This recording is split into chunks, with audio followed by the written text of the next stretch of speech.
This is Levi from Miss May I, and you're listening to Dale Stotler and the boys from Vulgar Display of Podcast.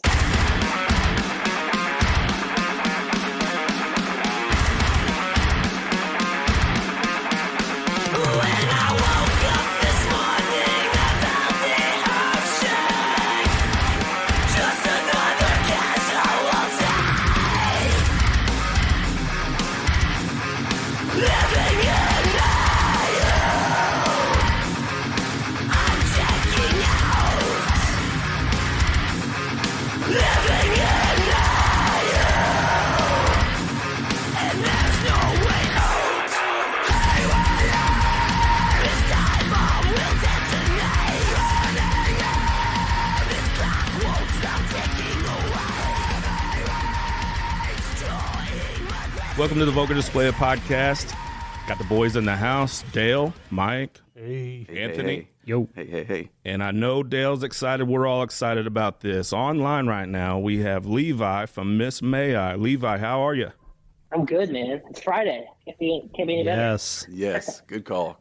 It's the weekend here and there. It's more like Christmas for me, but yeah, we'll call it Friday. And we mentioned off air, we kind of teased Dale about it, but Dale has almost, a half-arm tattoo of Miss May I? Half sleeve of Miss May I. Got the logo, the lion, and then a big MMI right under it. Oh, dude, that's amazing. Yep. Like I said, to say I'm a fan, it's a stretch. Been loving you guys since Apologies Are for the Week from 09. Oh, OG. Triple OG, yeah. Architect. We like our second episode we ever did. We all picked our top three favorite breakdowns, and my all-time favorite breakdown is Architect. Oh man, thank you. We're playing that on the headliner coming up. So. Amazing. Hey, you're going to be in St. Louis on the 1st. You kick off the tour in our city, and I will be there without a doubt. Oh, that's awesome. That was a new venue for us too. I've never been to the Red Flag. Yeah, Red Flag Suite. And I was going to ask you that in this interview if you guys were going to play Architects. So, again, it just keeps getting better and better. Yeah, and you guys actually came through in March, and Dale was there at that one as well with All That Remains at Pops. Yep. How was that tour for you guys? It was awesome, man. The craziest thing was just coming back from the pandemic. Like, the whole perspective and just the energy was so different in a good way. Not that it was bad before, but, like, we're just... And I know everyone across the board, any type of work was just grateful to have that back. It's not that we ever really took it for granted, but when it was taken away, you sort of realized how awesome it was. And just being back on tour was awesome. And like just being with the guys. And the coolest thing was taking all the time off. You would think and assume people would I don't know, because you don't see people for 2 years. You think they're gone, and then it's like, you're playing these shows and they're huge shows. It's like you didn't even miss a beat. It's like it never even happened. It was crazy. Right. And y'all came out killing it. Thank you very much. I appreciate that. Yes. When you hear about Miss May I, you always hear the thing about, you guys started playing when you were in high school. And now we're so many years removed from that to where you guys are sort of some of the OGs on the road. And now you're taking out younger bands. What has that whole sort of experience been like for you guys?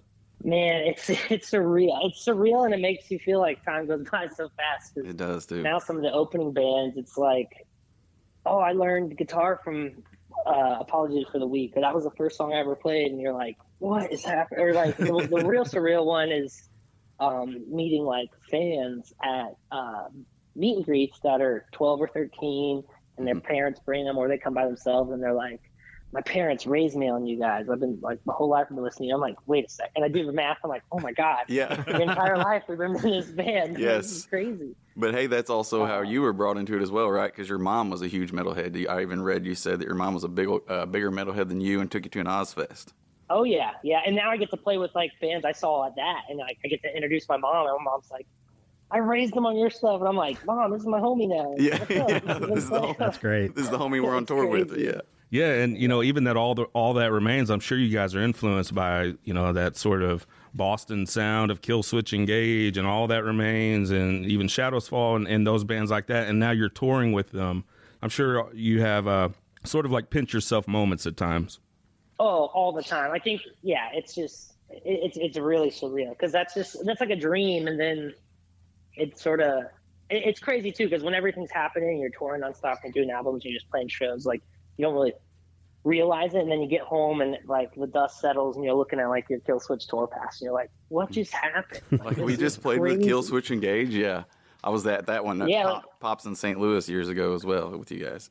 Oh, it was so good. There's a story on that tour that was funny. It was like, well, their bus broke down while we were in Salt Lake City, and they needed a ride. So then they rode on our bus, and we were like, their Kill Switch is hitching a ride from us. And I'm like, what is going on? Kill Switch is riding in our bus. I'm like, yeah, like, hey guys, we need a ride. I'm like, what? This is crazy. Yeah, Kill Switch, hop on the bus real quick, no problem. Yeah, in the morning you're like waking up and everyone's like sleeping on the couches and they're just like finding something. You're like, yeah, morning, Jesse. So exactly, it's crazy. I'm like, yeah, it's so, and that there's like been a bunch of those times, and it's cool though. Like, I'm happy that I enjoy those moments and that I'm not like jaded or sure. to look at them at like at a different perspective. Like, to me, I think I'll always be a fanboy. I still freak out. Like, my wife got to work with In Flames for like 5 years, and every time she was hanging out with them and like working with them, we're cool and like shake hands and like, yeah, what's up? And I'm just losing my mind. Right. Like, this is the coolest thing ever. Yeah, like because you're a fan of the metal. Yeah. You know, when you were touring while you guys were still in high school or whenever you guys could fit it in, you know, do you ever feel like that bands treated you different, or even promoters or venues, or they didn't take you as serious as maybe you guys took yourselves? Do you ever feel like there was a little bit of backlash with that? Oh yeah, it was definitely really hard because, especially, I don't know what happened, but like we came up a little after like the Parada and Atreyu, As I Dying thing, and so like, and Under Oath and all them. So, but when we came up, it was with a lot of the there was like the scene was happening, but we were like packaged as that because that's what we looked like, and that was the age and the style of clothes we were wearing. But like all our inspirations were Black Dahlia Murder or As Blood Runs Black, Also Perish, and like we wanted to play heavier stuff. And yeah, it was definitely hard because all these bands like we wanted to tour with wouldn't take us seriously. Like, sure. And then I'm looking in the mirror and there's no facial hair, and I'm like 5 feet. And I'm like, right. I understand. I'm like, but trust us. But did that give you more motivation to go up there and go even harder to show them like we belong in this scene?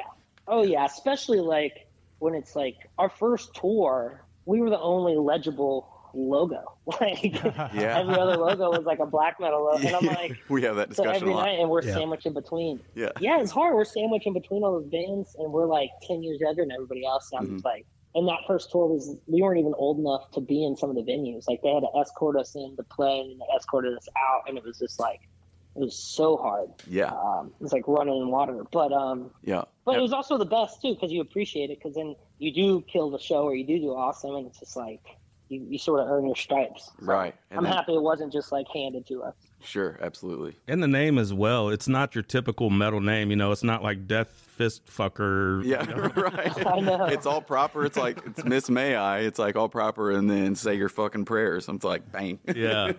Yeah, I know. We're cursed. I know. Not that I don't like our name, but it's like, I hope you do. I got it tattooed on me forever, Levi. No. I'm just saying. Yeah, it's like an oxymoron, because I feel like when people, and you know what's funny is I always compare it to like Lamb of God, because like everyone associates Lamb of God with, obviously we know what they are. Yes. But if you just read it and you know, and you're just like the everyday person who's never heard the band, it's such an innocent name.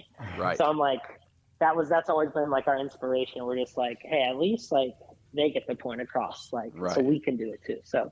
It's amazing how many churches have used Lamb of God's logo on like their program and shit. Yes.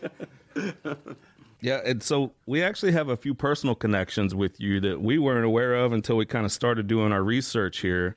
But you guys recorded your first EP and maybe even album at Burning Bridge Records in Indianapolis, right? Yeah. Joel from Burning Bridges, I was in a band that nobody knew, nobody cared about, but we recorded there as well.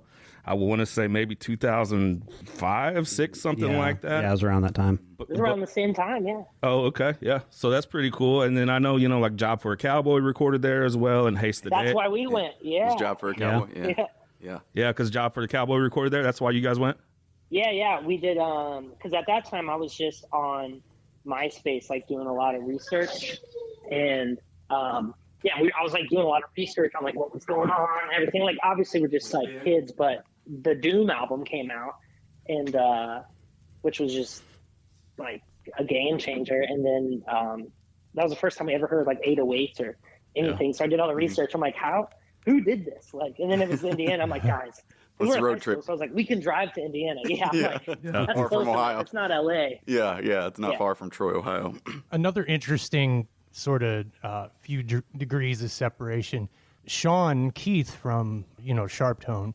Yeah. He played in a band, of course he's from St. Louis. He played in a band called Calico System. And when my band, when I was 18, we toured with them. We went on a summer tour together. And so we became really close friends. And so that's another degree of separation. Plus, my cousin, Ben Schulte, I think ran sound for you, like on tour. He was the best man at my wedding. Yeah. Holy shit. Yeah. Isn't that fucking weird? It's crazy. Yeah. That's your cousin? Yeah, he's my cousin. Well, by marriage. She's my wife's first cousin. Yeah. But you guys played in several bands together. Yeah, Ben was my singer in my band. Yeah. Went on Holy tour shit. with Calico System. So that's an interesting, this all hit us at once earlier, and we were like, holy shit, that's so weird. Levi, don't be small surprised, if we just show up at your house now that we know you're best man. Family reunion, guys. I'll see you there. Man. Hey, and speaking of the record label, you got an album coming out September 2nd, Curse of Existence, out on Sharp Tone Records. You want to tell us a little bit about the record? Yeah.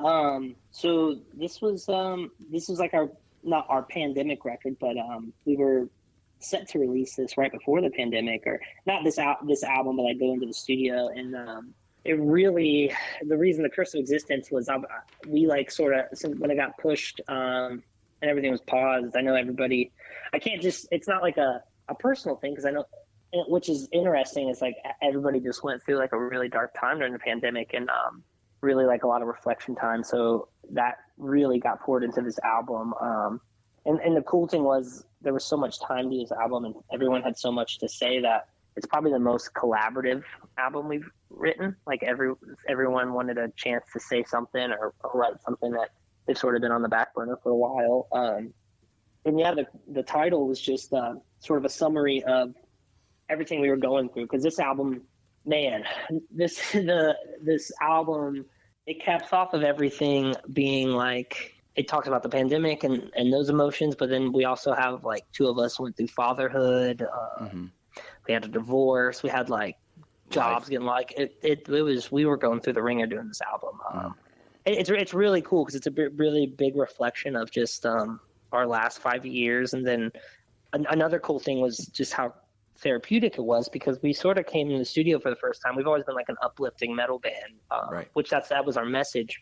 But like we went to Will Putney for the first time, and he read the lyrics, and we're like, sent him the demos, and he's like, guys, you need to lighten up. Like, people do not want to. It was just such a dark, like, bummer of an album, and it was just because we couldn't find inspiration other than that. Like, I couldn't, even the deepest I dug into myself, and everyone else was just like, just not a good time. And then it was cool though, because Will loved the songs, and he was like, go back and like write it like you used to write it, or write it like you're here now. That this stuff will end. Like write the resolution, and that was like a big therapeutic just homework assignment for me, because I had to go back through all and not only me, but like the other guys had to go back and relive why we wrote that song and be like, okay, how am I going to overcome this? And then the whole album is about how we all those things are real, and we had to like change our perspective on how we would overcome them, and changing that perspective and rewriting them made us overcome them. It was really cool. Yeah, Levi, I've got a question about your writing process. So it's not often that we interview bands where there's basically two singers. So how does that dynamic work for Miss May I, and how does that affect the writing process, lyrics, and all that stuff? Yeah, so it is a little difficult. We definitely butt heads sometimes. But how we do it, so it's sort of grown since our first album. So it used to be Ryan didn't really want a part in that, and I would write him. And then I sort of didn't want him to have a part either, because I didn't want to like have someone just jump in for 2 sentences of this whole emotion I'm trying to portray, because it's just sort of out of context. So then it started as like he would just jump in, and then in the next album he was like, well, explain to me what you're writing and I'll try and help. So it was like the trying to help, and then, hey, I have like I understand. Let me add my little point. And then probably on Shadows Inside and Curse of Existence, that's when we sort of opened up to where people started speaking up, not only Ryan, but like Justin, especially as well, was just like, hey, I want to say this. I wrote these lyrics. Like, let's try to incorporate this. And then that is so probably the last two albums that they all started writing collaboratively. But the first 5 albums was just me doing lyrics, and I'd be like, hey, here's the part I wrote for you to sing. And it was like, cool, let me play that part. It wasn't like an emotional thing. But I think having everyone emotionally attached to it, you can just really feel it on the newer albums. I'm going to quote you here. On Earthshaker, your first single off the record, you said, everyone out there has reached their breaking point where enough is enough and time comes to make a change. Mm. And is that a theme that's sort of reoccurring throughout the record? I know you can definitely feel it in that song, but it seemed like there was sort of this, breaking element to that song and some of the music. Yeah, it definitely is a reoccurring. It is a reoccurring theme, because before going to the studio, a few of us, not just solo, I can't just say myself, but a few of us reached some really dark breaking points, and yeah, it's cool because that's not really who we are. So to sort of, you don't know how light it is and how nice it is until you like sort of reach the darkest points, and I think that was something we all helped each other through. But yeah, it definitely is sprinkled throughout the album because that's what we were going through. It's an honest album. Like, we've always been an honest band, and that's yeah, it was, and we're still some of us are still going through stuff post, like, the storm has yet to pass. So but it's cool. This has definitely helped, and the album's helped, and now that it's out, like, we've had the album for 2 years, so I'm like, I've heard it a million times, so I'm excited for others to hear it. I'm ready to hear it a million times. I said I'm ready to hear it a million times. Now, the people that have always just known you as Levi, how did they react when you started to appear on, say, like, magazine covers and big websites? Man, from being from like our little small town, it was it's a huge accomplishment. Like, I don't know, it's surreal. I think even now it's surreal. Like, even though we've done these magazines and done multiple things, it's still surreal, I think, because we're not like, we don't put the rock star front on, like, right, or the right. band front on. You like, don't thrive for that. They come to you about it. You guys don't just go looking for it. Yeah, exactly. And like when we're not on stage, and like anyone who's ever met us, we're just like, we are just normal dudes, and like that's what we try to like portray, because like we're not even portray. That's like what we try, because the whole message of not letting it get to our heads or not letting it be something it's not is that we're just normal dudes doing something really crazy. Mm-hmm. And so that means you're a normal person. You could do something crazy. Like, we're just trying to inspire people. Like, you can do anything. Like, this is crazy. Like, we're just average guys. Like, right. It's just crazy people showed up and liked the songs. Oh, yeah. A listener can sniff out phoniness a mile away. Yes, and just in your live presence and your lyrics and your interviews, everything, yes, you can see it's real. Yeah, for real. Yeah, we've always just tried to be real, and I think that's why we're still like the original members. It's still the and since high school, and like you said in another interview, you guys have grown together. You've had marriages, kids, families. Like, you've literally grown as friends and a family your whole life together in this band.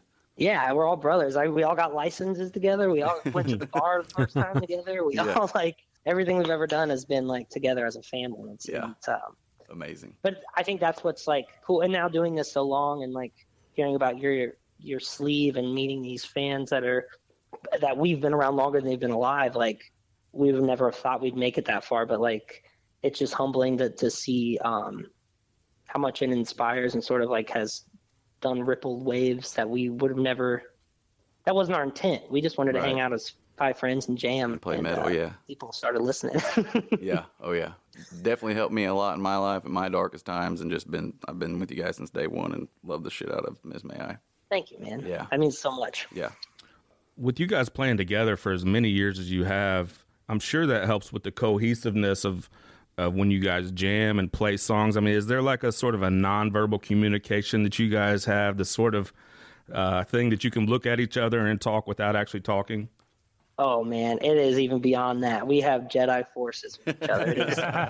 It's seriously, it's crazy, because we've had our fair share of fill-ins, and it feels like you could feel that person just standing there. And you're like, who is this person in the machine that's just like part of, like, to like we sort of turn into like one unit when we walk on stage, and like we always talk about and it's really weird because we all have the same experience, but it's like we sort of like black out. Like I don't really remember the shows until we're off stage, but when we all go on there, we like turn into like one unit. And then like when we have a fill-in, something happened to where somebody can't come to a show and somebody plays a part, it's like there's the unit, and then you're like, oh, then there's this guy with us. Like he's doing great, but he's not like just not he's not one part of like the ecosystem that we have like created over the years. I know Ryan's with As Lay Dying right now. But we would never start. I don't know. I would never like start another band from like, it would just feel weird to jam with other people because like that's 95% of it for me is just the guys, like that brotherhood. So how does it feel to represent Ohio's metal scene, like y'all carrying the torch with other bands like Chimera, like Devil Wears Prada, Beartooth, and then now one band that we love, 200 Stab Wounds?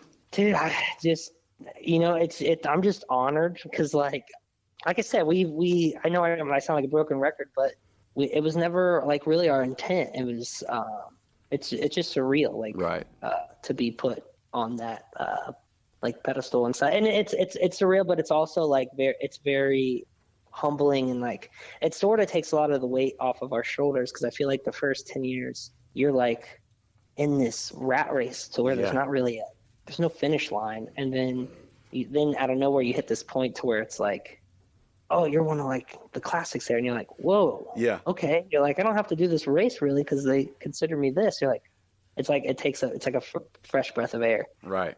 Like when you Google Ohio heavy metal, bam, you like see Miss May I atop of it. Oh yeah, and I'm like, fucking right.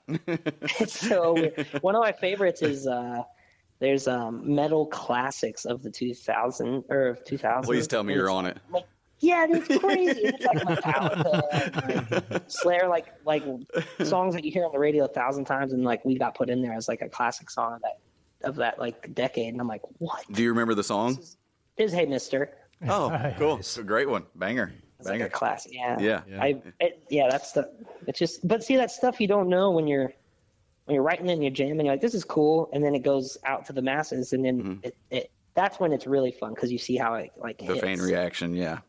Are you? And we talk about, not to go on like a tangent, but like we did an album with Terry Date, and I asked him probably like he probably got sick of me asking him, but I'm like, so you didn't know that Cowboys from Hell was going to be that sick when you were recording it? He's like, no, we were just recording. I'm like, how did you not know? Right, you did not see it. Everything. Yeah, you were changing the game. I think I'd be the same way, just like question after question. He's like, we got to work here. I just want to pick your brain. Yeah. He would tell me the answer, and I just wasn't satisfied. I'm like, okay, but how did you? I'm like, tell me again how you didn't know. Speaking of Cowboys from Hell, how do you feel about Pantera reuniting? Oh, man. I think I'm obviously happy. I think it'll be very cool to watch, but I don't think it's obviously never going to be the same, but it's a real bummer that the brothers aren't going to be part of it because I think I just hope there's no drunken craziness and it's not a money grab. I hope it's like a real genuine Pantera fan, like, because I think it could go both ways. Either way, easy, yeah.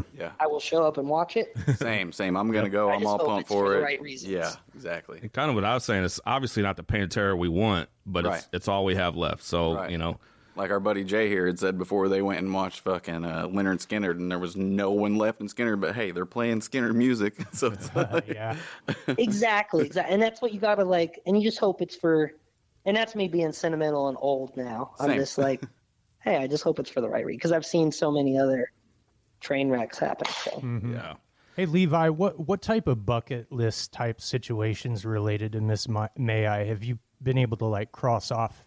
You know what's so funny? Our first bucket list where I thought we made it, it was like not doing the deal or doing anything like that. It was getting road cases. I remember when we got road cases, I was like, it's real. We fucking made it, man. This is it. Fucking made it. We don't have to try anymore. Like, we have cases for our guitars to show up to shows. Nice. That was like our first bucket list. I remember where I was, like in the garage when they showed up from the mail. It's like, this is, we're a real band. So that was our first bucket list. But like, I don't know, like I think one really big one that stands out for us as a band, maybe me more than the rest of the guys, because I just understand like more how like the business and stuff works, because I'm just in the weeds of that, is like when we got to the cover of Alternative Press, that was like a really big deal. Definitely. Because it wasn't a metal album or a metal like magazine. Yeah, it wasn't Revolver or anything.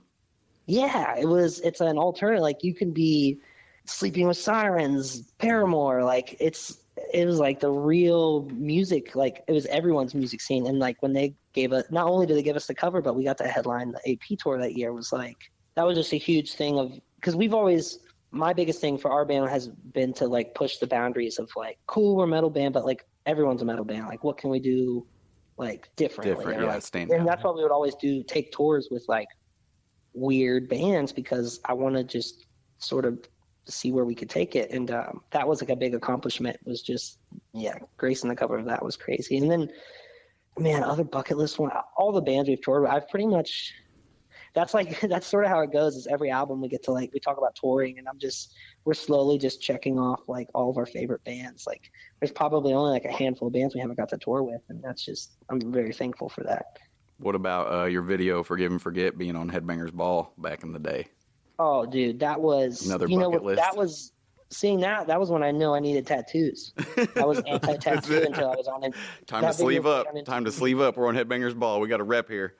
Yep. I'm like, okay, we're legit. Because I'm telling you, I was such a prude. I was like, we did the first album. I'm like, yeah, but I'm not that I'm like a super realistic person, because I'm like very ambitious and I like to do crazy stuff. But I was in the realistic point of like, yeah, but people couldn't like the album, or but it could only be like a 1 month thing. And then, when it came out on Headbangers Ball and like we started picking up traction, it was just like, I think I am going to get tattooed. I think this is what we're really going to do. I think like people take us seriously, because it was still, we had a record deal in high school, like college was still on the table. It was like, oh, you could do your first 2 tours and you still can get back in time to go to college. So it was like, let's just see how it works. And it took off, and I'm like, okay, where's the tattoo shop? Time to cut the sleeves off my shirt and put the sleeves on my arms. Exactly, dude.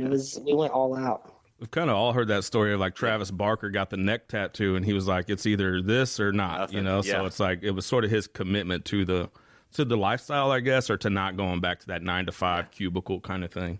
Yeah, and we were on so the stress of us wanting to get tattoos and just wanting to take this full time was hard, because we were so young at the point. Like our parents signed our deal for us, so it's like you show up to this freaking meeting and like we're all sitting next to our parents, and then there's the record label, so you don't feel cool at all. No, nothing's cool.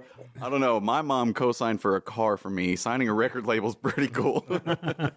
Well, the whole time they're there, it's like, this is like the MySpace days, so our parents are like, wait, you don't want to go to college? And I'm like, yeah, but my MySpace is huge. I'm like, these are real people. These numbers are real. And I got like, 1,000 followers here, Mom. Exactly. And that was like the beginning of social, like nobody was making money on social media at that time. So it was just all like it was like the Wild West. I'm like, these are real people. Like if we go to these cities, like there's 50,000 people that know our band. And it's just like, yeah, but it's just a number on a screen. You're like, no, it's not. I know, but maybe it'll happen. They sent me a message last night, Mom. Yeah, so I'm telling you, that was really hard, because you just had like parents that are like, I don't want you to make a mistake, and you're like, I don't want to make a mistake either. I don't know what the answer is. Yeah, we all figured it out. So this is the Vulgar Display, a podcast. We're joined here by Levi from Miss May I. We cannot wait to catch you September 1st, the day before the new record comes out, which is crazy. Like all the stars have aligned for this. We got to stay up till midnight and get the record, right? Yes. Yeah. So I'm going to try to get to you guys early. That would be appreciated more than you know. Get the album, see you guys on the 1st, then it release on the 2nd. Like I said, all these stars are aligned. So we're going to be catching you September 1st at St. Louis at the Red Flag with Mike Judy Productions. Shout out Mike Judy. You're going on tour with Currents, Kingdom of Giants, Landmarks. We cannot wait. We're going to be there in the house. And then we're also, the next day, are staying up till midnight, and we're going to catch that new album, Curse of Existence, out on Sharp Tone Records the day after the St. Louis show, September 2nd. So you want to give out your socials and everywhere they can get your music? Yeah. Check it out at missmayimusic.com, and then all our socials are Miss May I Band. And we're very active. We're on there all the time. The tour's going to be awesome. Cannot wait to get back out there. Yeah, we can't wait either. And you're pretty much going most of the country on this tour and running through the end of October, maybe middle of October. And you're covering a lot of ground in that short of time. So And you guys stay pretty busy, you know, when you're out there touring and on the road. So kudos to you guys for being road dogs. And we can't wait to catch us September 1st at Red Flag in St. Louis. And we're going to get that new album out September 2nd, Curse of Existence. Levi, we appreciate your time today, man. Yes, thank you, Levi. Thank you so much. Speaking of bucket list, this is definitely one off mine, and I appreciate your time very much, Levi. Oh, man, I appreciate it, guys. Thank you guys so much for having me. I can't wait to see you guys on the 1st. Hell yeah. Stay metal. Stay metal, brother. Yep.